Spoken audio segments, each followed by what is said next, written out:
This is an Apostrophe podcast production.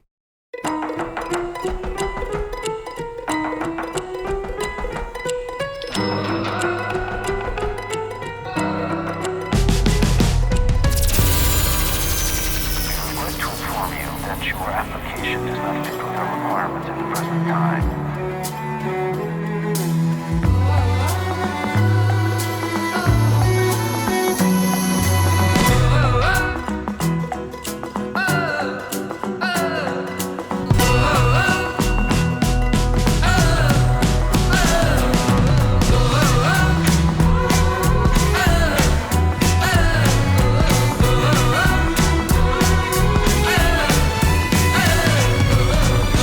This is We Regret to Inform You, the Rejection podcast. From the first day I picked up a basketball, they told me to give it up. I was too small. Muggsy Bogues.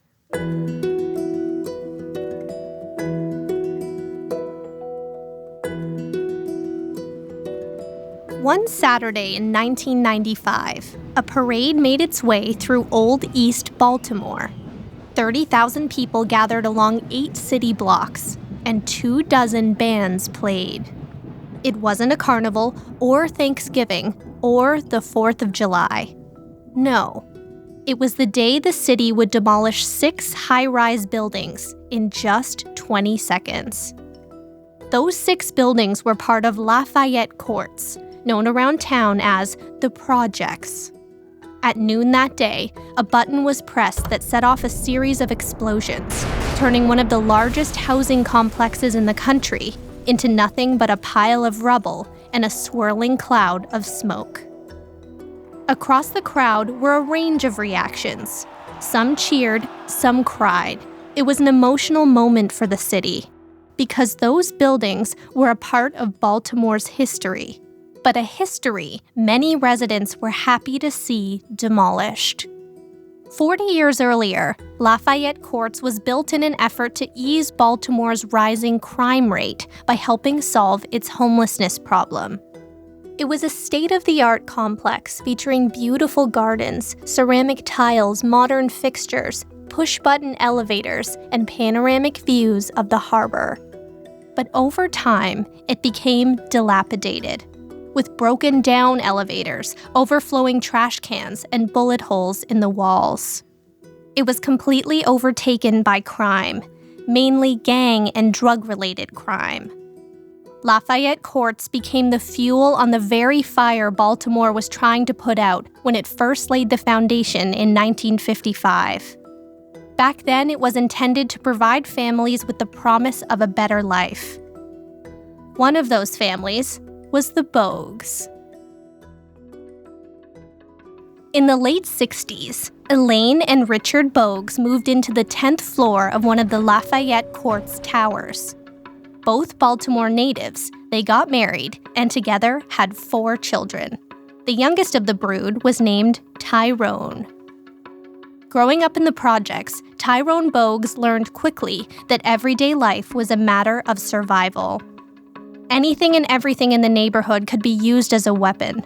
A gun, a baseball bat, an ice pick. So Bogues learned early how to avoid trouble. Instead of taking the elevator, he'd walk up 10 floors before sliding into their apartment door and locking it behind him. He said all it would take was about 2 seconds to get into a dicey situation or be killed. So a 30-second elevator ride was a dangerous eternity. But when trouble is all around, one is bound to find themselves in the wrong place at the wrong time. That day came for Bogues when he was 5 years old.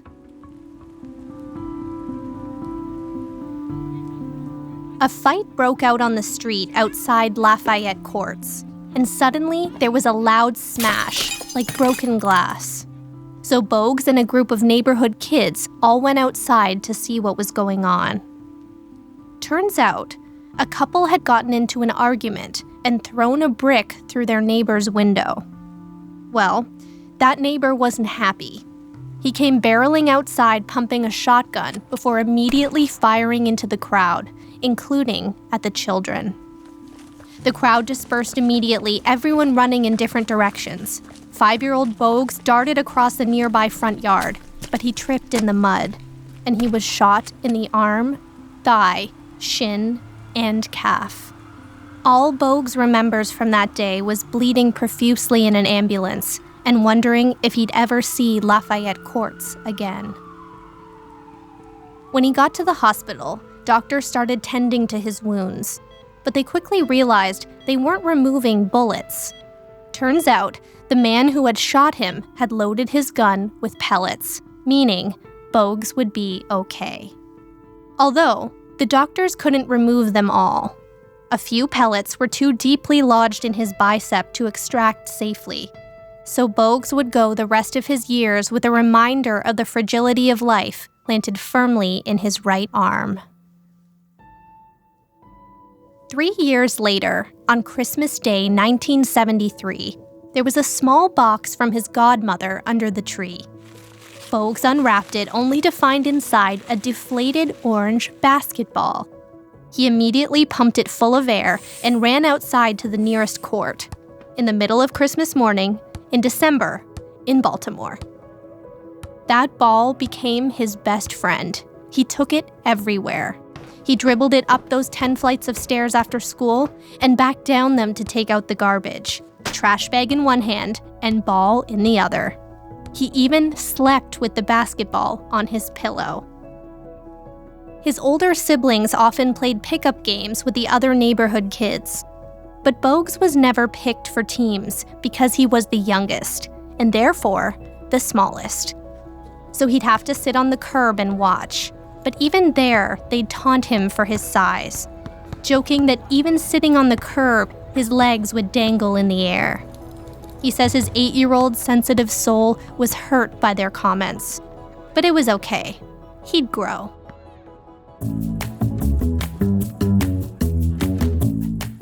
Eventually, Bogues got tired of sitting on the sidelines, so he and his friends that were his age decided to make their own teams and their own basketball court. They cut the bottoms out of milk crates and strung them up onto a chain-link fence as baskets. Bogues says if he wanted to play, he'd have to get creative, so milk crate basketball games became his thing. He wasn't big enough to block the taller players, so he appointed himself the position of point guard. Point guards are traditionally the smallest player and the best ball handler on the team. He decided when everyone else went high, he would go low and become a disruptor, constantly stealing the ball from his opponents. He made sure to do the most damage when the older kids were watching. And sure enough, Tyrone Bogues started getting noticed. Soon the older kids were recruiting Bogues to their teams, and he started earning a reputation as an aggressive defender. So aggressive, in fact, that one of the older players he looked up to started calling him Muggsy, because the way he mugged his opponents for the ball was almost criminal. Bogues did not like that nickname. He thought it made him sound violent. But everyone in the neighborhood had a nickname. It was actually a sign of respect. It meant that for the first time, someone was praising his basketball prowess. So from then on, whether at Lafayette Courts or on the basketball court, Tyrone would be called Muggsy Bogues. Just down the street from the projects was the Lafayette Recreational Center. There, Bogues and his friends would go after school to run around and shoot hoops. And there, they befriended the manager, a man named Leon Howard. Howard took the kids under his wing. A former varsity basketball player back in the day, he took it upon himself to finesse the boys' game. They'd learned the basics themselves out on the blustery neighborhood courts. But Howard could offer them ball handling skills, defensive footwork, chest passes, strength, and conditioning. There was only one net in the rec center, so they kind of had no choice but to focus on drills. But Howard saw potential in that group of boys. He also knew the rec center was a safe and healthy outlet for kids who might otherwise lead very difficult lives. so Howard pooled his own pennies and bought a second net. That day, he started Baltimore's first ever house league. They couldn't afford jerseys, so they borrowed some from the softball and baseball teams.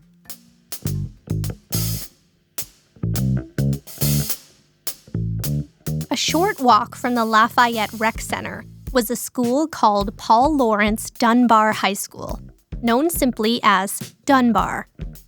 The school was known for churning out amazing athletes.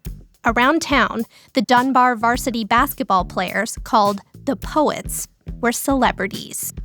Everyone went to see the Dunbar Poets games, and every preteen in the stands wanted nothing more than to sport that gold and maroon jersey. The coach, Bob Wade, was a pillar of the community. A former Dunbar poet himself, he was steeped in that community in such a way that no prospective player could ever go unnoticed. But Wade never had to recruit a single one. When every Baltimore kid with talent wants to play on your team, you get your pick of the litter. Wade did hold open sessions in the fall, free to anyone in the community that wanted to play a pickup game in the Dunbar gym. It was his way of keeping an eye on his future poet prospects. He'd often come up to Bogues and his friends and ask, "So how many years until you're going to be playing for me?" Their faces would light up.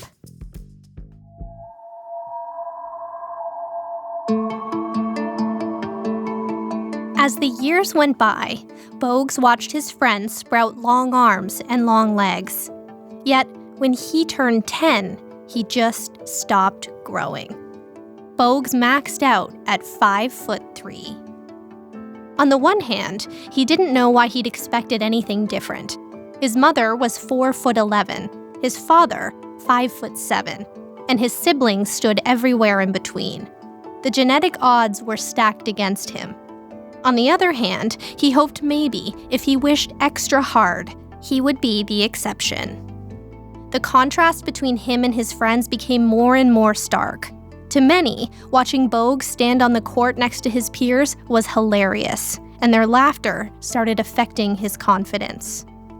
There were many nights where he'd go home to his mom, crying, telling her how cruel the other kids were that day. But she told him not to let them steal his joy. He needed to just put his head down and play. She said he may have been the smallest one on the court, but he had the biggest heart. But soon, a phone call would shatter Bogues' big heart into a million pieces. And we'll be right back.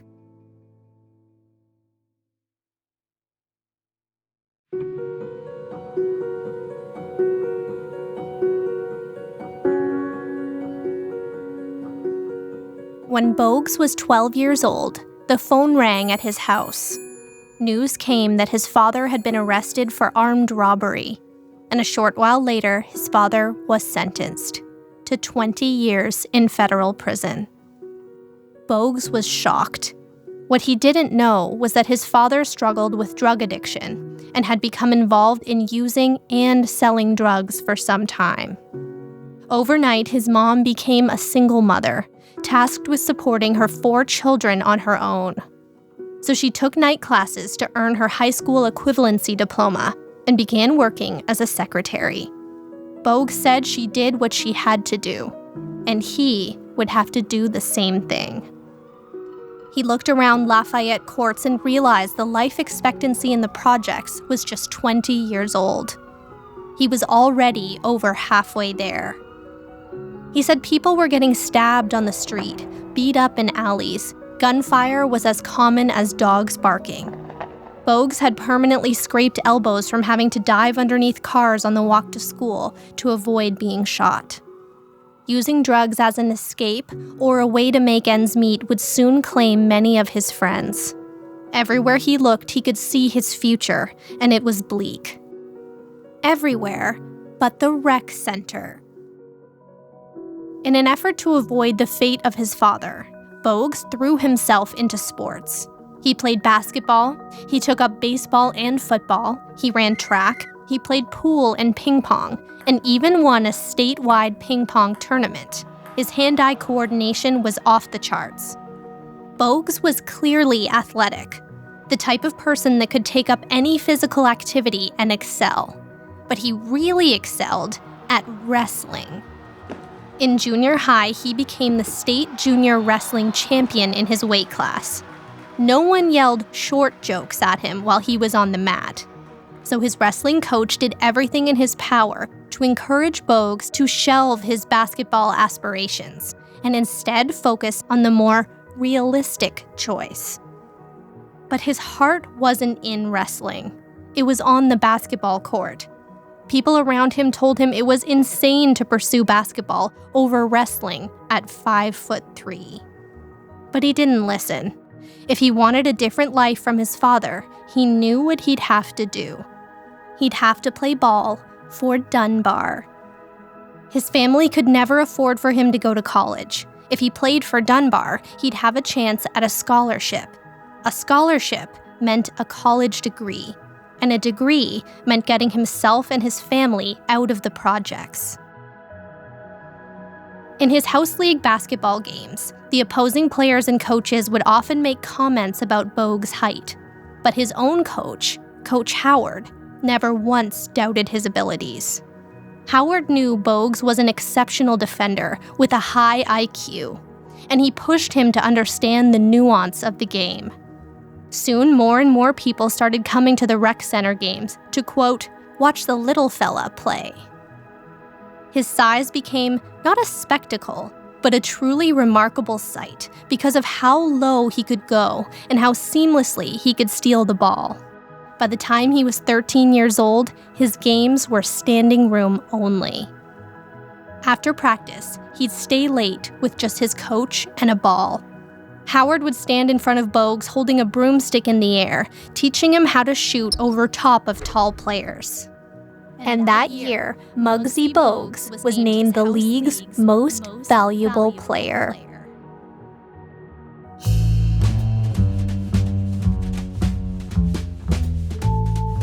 In the 1970s, Baltimore middle schools were composed of grades 7 through 9. High school started in grade 10.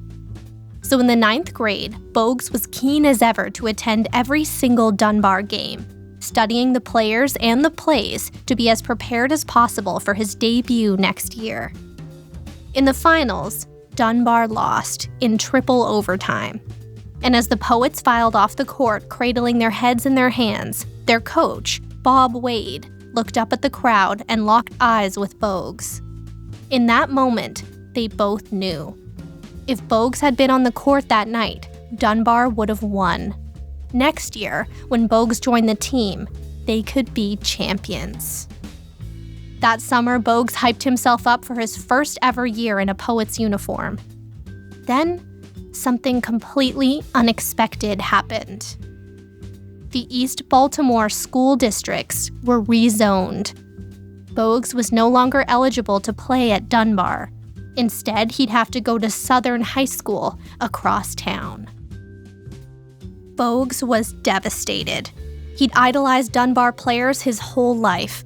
Dunbar was the school with the reputation to get players in front of college scouts. Dunbar had the coach with the vision to start a 5'3" point guard. Dunbar was the only place that gave him a shot at a different life. He spent the 10th grade heartbroken. He continued attending Dunbar games, watching from the stands as his friends from the rec center played on the team he was supposed to join. They were missing a point guard. It was supposed to be him. Bogues felt powerless. Until one day, he found a loophole.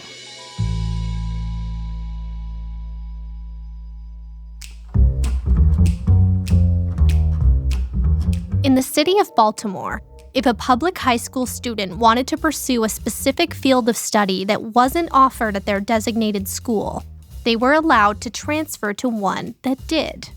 And Dunbar offered a course that wasn't available at any other high school: dentistry. So 5'3" Bogues told the district he wasn't trying to be a basketball player. He just wanted to be a dentist. His request was accepted. The paperwork was drawn up, and though he wasn't happy he'd have to wait until the following September to transfer, it was a relief. It seemed a number of young men discovered a passion for teeth that year. By grade 11, Bogues was back on track. He stepped into the halls of Dunbar High School and Coach Wade handed him a gold and maroon jersey. Finally, Bogues was officially a Dunbar poet. He was brimming with pride.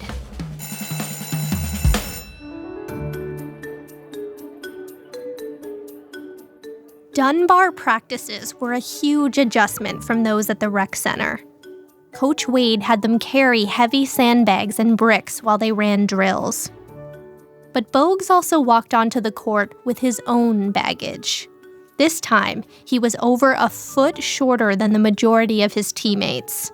He had something to prove, but with that came hunger, dedication, and laser focus. Coach Wade said from the very first practice, Bogues absolutely attacked the game. They shared an understanding of the degree of perfectionism that was required and an appreciation for the history of the Dunbar team. Bogues was there to win and uphold the school's reputation. As Bogues started his first season, he had butterflies, for two reasons. First, he was nervous that maybe his critics were right. He was going to look really small out there. But he was also excited because he was looking up at the crowd instead of down from the stands. He'd made it. Wade said each night it seemed like the entire city of Baltimore came out to watch Bogues play. You couldn't take your eyes off him. And neither could the other players. Bogues' first Dunbar home game, he had 15 steals, 12 assists, and 4 points. They won that night by 54. The crowd went wild.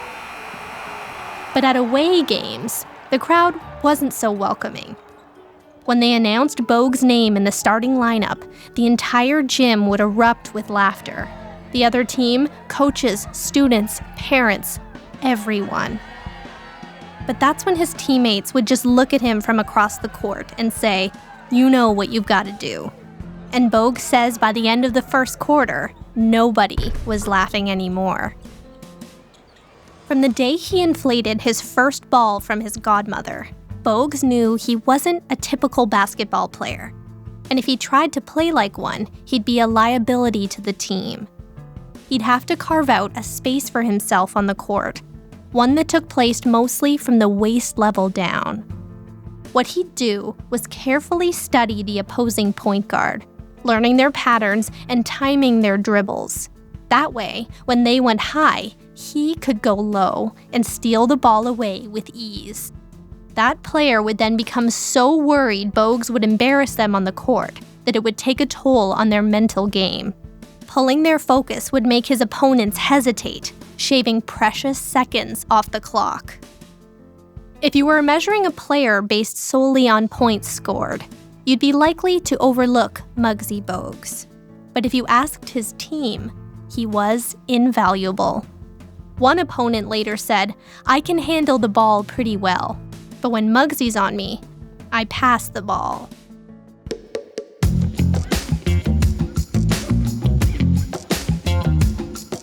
Once a team had played against Bogues, they knew to fear him. But every single time he played a new team, he had to prove himself all over again. The opposing players would laugh at him, taunt him, call him names. It was exhausting. But Bogues always rose to the challenge. When they'd see him, they thought they could take advantage of him because of his size. But soon they'd realize they were at the disadvantage, because the ball was way closer to him than it was to them. And the Dunbar Poets would wipe the floor with them. In his junior year, Dunbar dethroned the number 1 ranked team, rounding off an undefeated season at 29-0. The following summer, they entered a national tournament where Dunbar continued its winning streak, beating New York City teams with far bigger budgets and far bigger players. Bogues was awarded MVP. Through Bogues' final year of high school, the Dunbar Poets unbelievably persisted, winning 31 straight games. a 60-0 record. That record earned Dunbar the title of #1 team in the nation and solidified its status as one of the best basketball high schools of all time. With so much talent on his team, Coach Wade wanted to do everything in his power to get his players in front of college scouts. So he brought his best seniors to a 5-star basketball camp in Pennsylvania. There, the country's best players got to perform in front of the best coaches for a full week of drills, instruction, and a final tournament. At the end, the players were ranked, and those rankings influenced college scouts. In order to create teams for the tournament, the camp held a draft. The coaches picked numbers from a hat to determine the draft order, and Coach Wade drew first for point guards. So, naturally, he chose his own star point guard, Muggsy Bogues. But the camp director wasn't having it. He accused Wade of impairing the integrity of the draft by choosing a weak player as the first pick. Out of all the options, he couldn't believe that anyone would ever select a 5'3" player.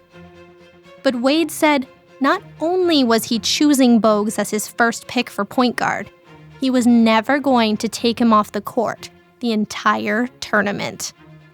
The camp director was furious. He told Wade he had ruined the tournament and to enjoy losing every single game. Wade was undeterred. Bogues knew what he had to do. Bogues' teammates said he wasn't just good that week. He dominated. He stole the ball from every player on the court. He wreaked extreme havoc defensively. And offensively, he was throwing bullet passes. Bogues won MVP and the award for Best Playmaker. The head of the camp, who had disparaged Bogues, ended up giving him the highest ranking of all, 5 stars, bestowed upon the player at the camp projected to be the highest prospect for a nationally ranked college team. He called Bogues the 8th wonder of the world, adding, "Even Ripley wouldn't believe it." A scout from Wake Forest University had attended the 5-star camp. He'd seen Bogues practicing and thought, I wonder who'd have the guts to recruit a 5'3" guard to play big-time college basketball.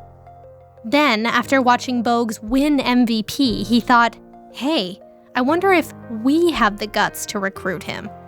So they made Bogues an offer. Overall, he received offers from a dozen colleges to play on their basketball teams, including teams whose coaches had criticized him for his height in the past. He didn't choose any of those schools. Instead, he went with Wake Forest, a Division I school that offered Bogues a 4-year scholarship. It was like a dream. And just like that, he was off to North Carolina. When Bogues arrived at Wake Forest, the other players thought he was someone's younger brother. When they realized he was on their team, he could feel the tension mount around him. Once again, he'd have to prove himself. And he did.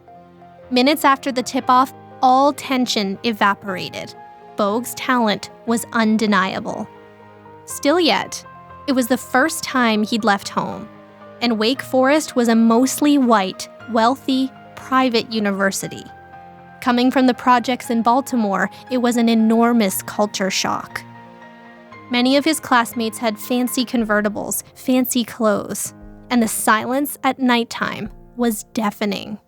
Suddenly, he felt really alone and scared. As a freshman, Bogues didn't play much. Yet another feeling that was brand new to him. Wake Forest already had a senior point guard.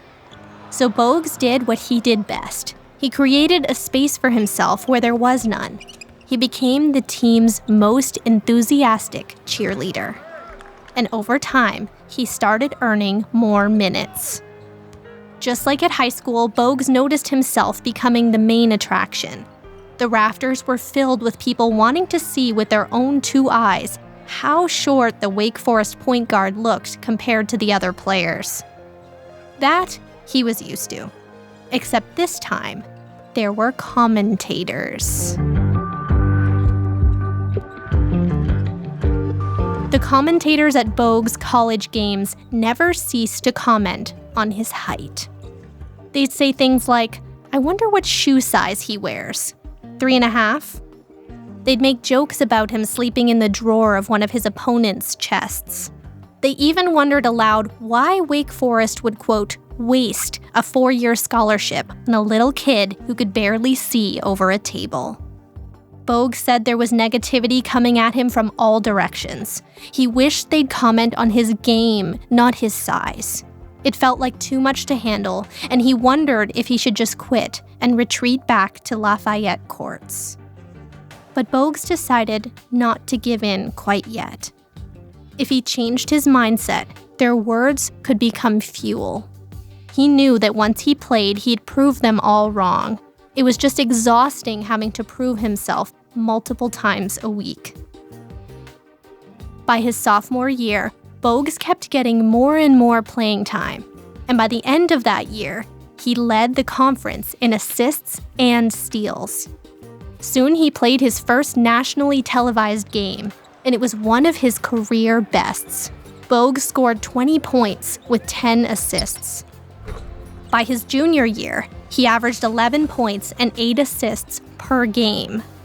His trademark Muggsy Bogues defense was strong, but now it was his offense that was flourishing. And it was that year that a career in the NBA became a realistic goal. A goal Bogues never thought he could ever pursue. Getting himself a full ride into college in itself was an outlandish thought. But now that he was there was the possibility of pushing it even further. He also started to feel more and more welcome on campus. He was like a celebrity. Yet, it didn't stop the mocking at away games. One night, Wake Forest played Duke University, and the crowd chanted, "Stand up," every time Bogues had the ball. And when he was introduced in the starting lineup, other schools' bands would play the song "Short People" by Randy Newman through the speakers. Sigh.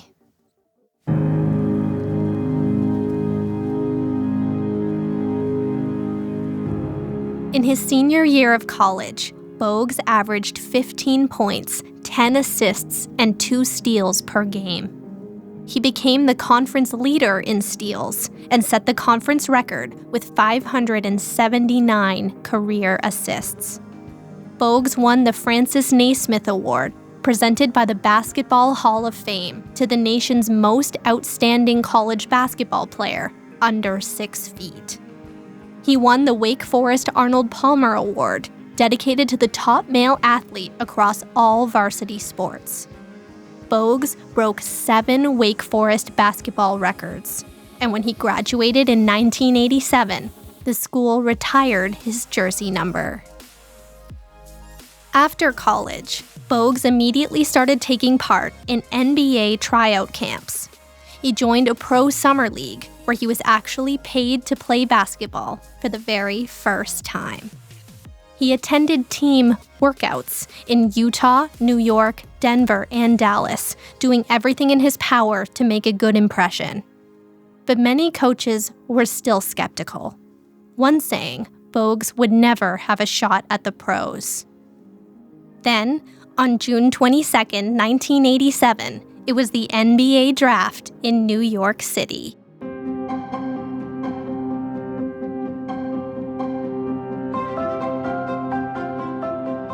Bogues traveled to New York, along with dozens of other NBA hopefuls, to sit in the crowd and pray their names got called. It was predicted that if Bogues were to get drafted, it would be late in the second round. But in the first round, the 12th pick overall, NBA Commissioner David Stern walked up to the podium. He looked down at his notes and said, "The Washington Bullets select Tyrone Bogues of Wake Forest University." The crowd roared. The television commentators called the choice obscure, but noted that Bogues was pesky and feisty. They said he caused the opposing offense a lot of problems, no matter what their height. The commentator admitted that he didn't think Bogues would make it when he first heard about him, but his talent and his stats spoke for themselves. Bogues said hearing his name felt like the entire world lifted off his shoulders. At 22 years old, 140 pounds and 5 feet 3 inches, Muggsy Bogues became the shortest player in NBA history, 2 full inches shorter than the former record holder. The smallest player in the league with the biggest heart. And what he would do in the years ahead of him was nothing short of amazing.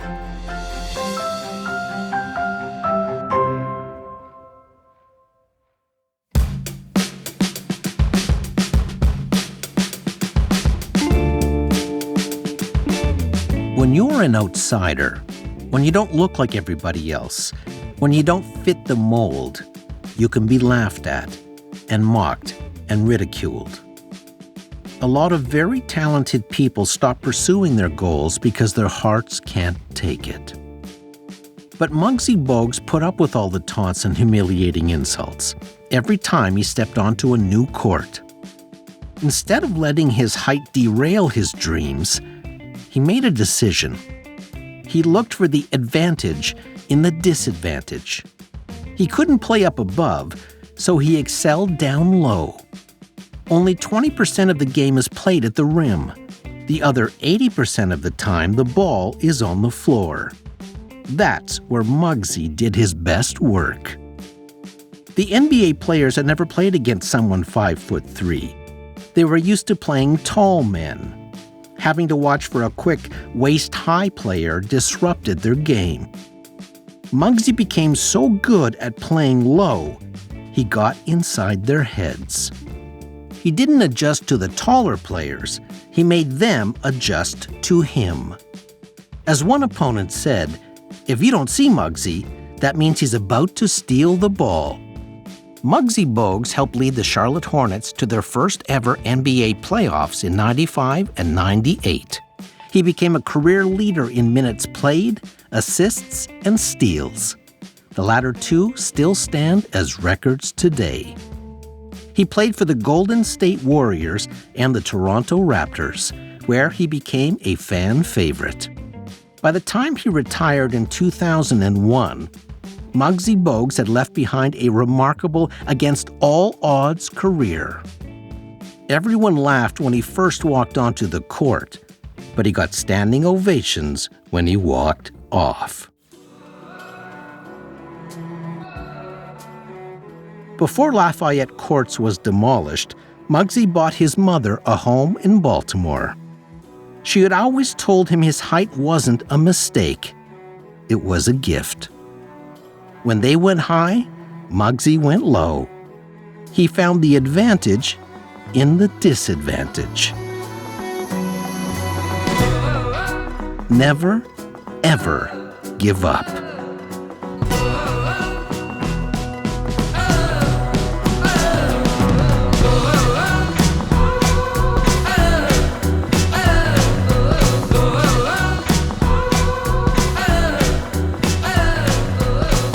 Tyrone Muggsy Bogues. Shortest player in NBA history. Games played, 889. Minutes played, 19,768. Career assists, 6,726. When they go high, you go low.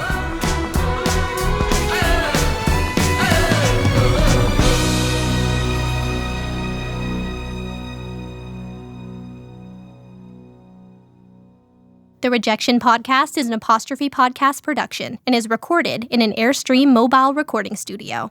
This series is hosted and written by me, Sydney O'Reilly. Research, Allison Pinches. Director, Callie O'Reilly. Engineer, Jeff Devine. Producer, Debbie O'Reilly. Theme music by Ian Lefevre and Ari Posner. Major sources for this episode are listed in the show notes on our website, apostrophepodcasts.ca/rejection. Follow us on social @ApostrophePod. If you're interested in advertising on our show, let's chat. Click Advertise with us on our site. We regret to inform you, this series is executive produced by Terry O'Reilly. See you next time.